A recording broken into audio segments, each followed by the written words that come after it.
Here we are then, episode 2 on the Mustang build. Last week we had our $2,300 non-runner delivered. We had a quick inspection of the damage, see what we could see. We somehow did get it started for the first time. Eat off! We had a fight with a couple of bolts and installed a full set of coilovers all round. We are out. Proud of that. And in this episode, we're going to get the door and fender replaced. We're going to change some wiring looms whilst wearing pajamas. We're going to get the car over to the body shop whilst avoiding the police. We'll have the grand reveal of the Mustang, get a breakdown of all the costs, and then we're going to crash my wife's car. What am I checking out? Yeah. Jake! All right, let's get into something maybe a little easier. Let's fit the fender. Or at minimum, remove it. I always think that removing a fender is going to take like 5 minutes. It never does. I think, so I took off the main bolts. I think there's another bolt around here that holds the fender on. So if we get this arch liner off, just a little. Wait, how do we get the arch liner off? Oh, just there.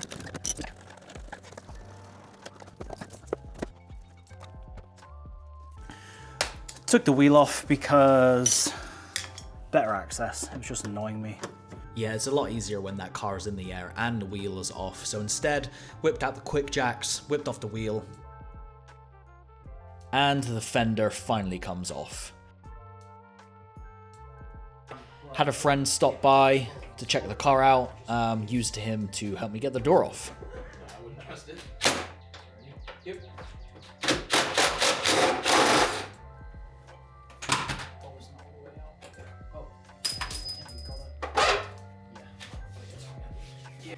Right, the door is off, as we see.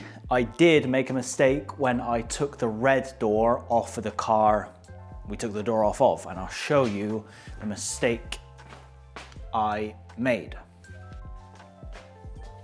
Instead of disconnecting the loom, I cut it in a rush. I was thinking, well, I've already got the loom of this door, but that's not how it works. This all plugs into the power window and the locking door mechanism and the speaker and everything else. So the job I have to do now is I have to swap off the panels anyway, because my one's leather and this one is cloth, but I have to take out this loom from inside. Hopefully it's not a hard job. That is an annoying mistake that I made. If I just unplugged that, it would just be plug and play. But you live and you learn. Won't do that again. So the day did run away from me just a little bit. I had an appointment the next day to get the car down to the body shop. So hence the pajamas and hence the evening work just to swap over this loom. I was a little worried thinking about it, but then when I thought about it more, in theory, these doors are exactly the same. If anything's different on the internals, the speakers or the door handle or whatever, I can just swap it over. So wasn't too bad, took a while, but it was all good in the end.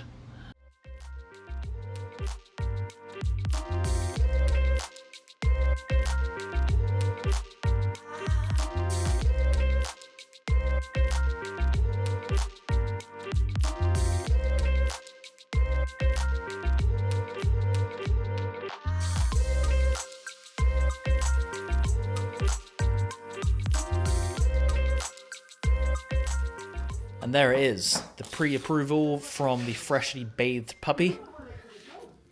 And our loom is now intact. All right, well, that's the door done. Happy with that. I was worried that the internals on the other door were going to be different and the loom wouldn't fit and whatever else, but that's done. I don't need to put the door card on because the shop is going to get as much of this as blue as possible. Like, you know, if you open the door and you see the door jams, I don't want it to be red. So gonna leave door card off, put the fender on just for easy transportation. Like I'm gonna drive it like this. Shouldn't get pulled over. And yeah, off she goes to the body shop tomorrow. Looking forward to it. Don't know how long he needs it for. He just told me he's good for me to drop off tomorrow, usually about a week, and then we'll have it back. It's a cold day. It's 42 degrees, but it feels like 31. That is cold, because we've got no door, is my point. We got heat, but That ain't gonna help with no door and obviously no window. What is that in Celsius? The good old measurement where I'm from, 6 degrees feels like 0. So that's good. It's like a 20-minute drive. Hopefully we don't get pulled over. Car's registered and insured, but I'm sure if the police see a car driving down the street with no door, different colored fender, they're gonna wanna chat. So hopefully we get there all good.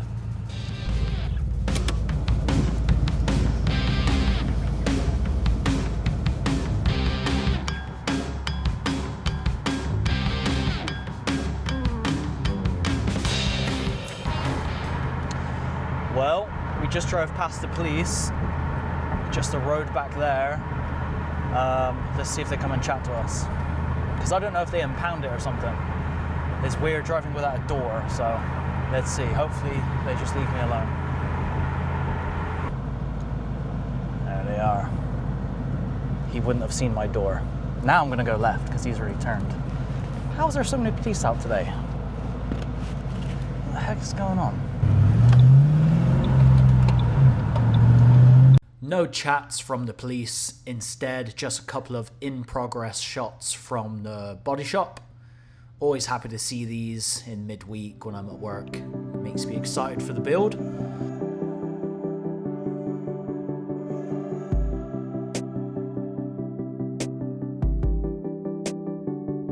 Now this is either going to be a nightmare or it's going to be satisfying. Hopefully it's satisfying. Let's see. Here it is. The car here, right now, is fresh back from the body shop. It's done. However, obviously, it's completely dirty still. This is still the original dirt from how it was delivered. All the way from Arizona into Arkansas, through snowstorm after snowstorm after snowstorm, kept getting delayed until it did get delivered. But anyway, I'm prepping the car, or I'm just gonna pull off the last stickers that Copart left on there and go through everybody's favorite type of car wash, a good old automated scratch and shine. Also got the tag in the mail. That took about 10 days from the time I applied for registration. And I'm curious for other states out there in the US, what are your rules? Because here in Arkansas, as long as you have applied for your registration, you are good to drive the car with no tags while those tags are being mailed to you. I don't know if that's Arkansas just being loose or if other states are allowed that. The reason I'm curious is because at least back in the UK, that is definitely not allowed. You are never allowed to drive a car without a tag. If that's happening or you see that, either a bank robbery is about to happen or it's already happened. But yeah, let me know in the comments. I present almost the finished product, but that looks amazing. I'm just gonna give it a quick wipe down because it was so dirty when I took it through the old scratch and shine. It doesn't pick up every little piece in here and there, but it did it. I mean, like 98%, it picked everything up. So gonna give it a quick wipe down. I'm excited, it looks great. It's so fun. Now it actually looks good and it's not embarrassing to drive. Yeah, I don't think I'm gonna get rid of it anytime soon. It's too fun. That noise and it's manual and whatever. Got a couple of plans for it, like a short shifter. We did the coilovers, it's got an exhaust. We'll get some wheel spacers on there. If we can pick up some fun wheels, like, you know, non-stock wheels that don't look too stupid, then I'll get those too. But yeah, I think I'm gonna keep it for a little bit. Let's see, let me give it a quick wipe down.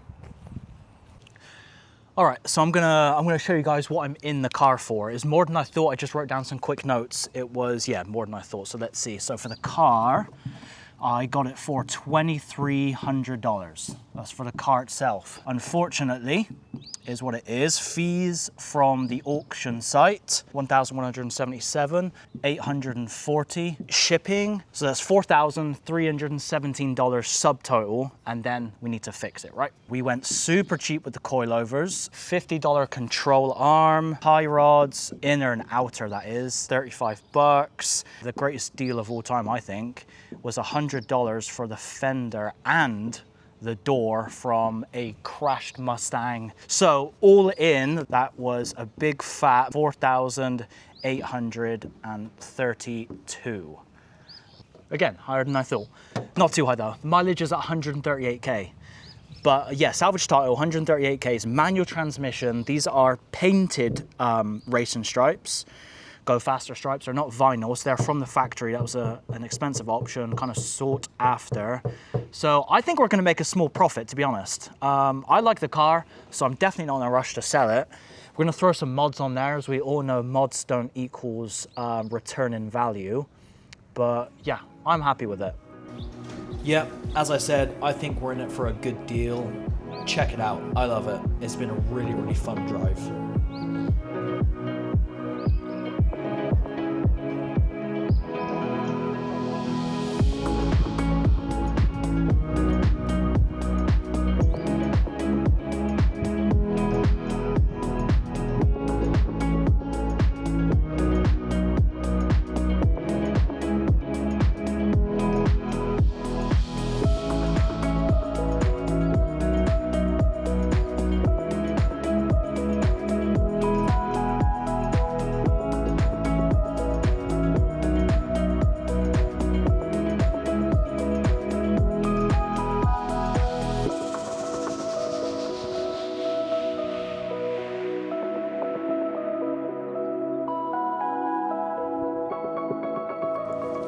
But yeah, that's it for now for the Mustang on this episode.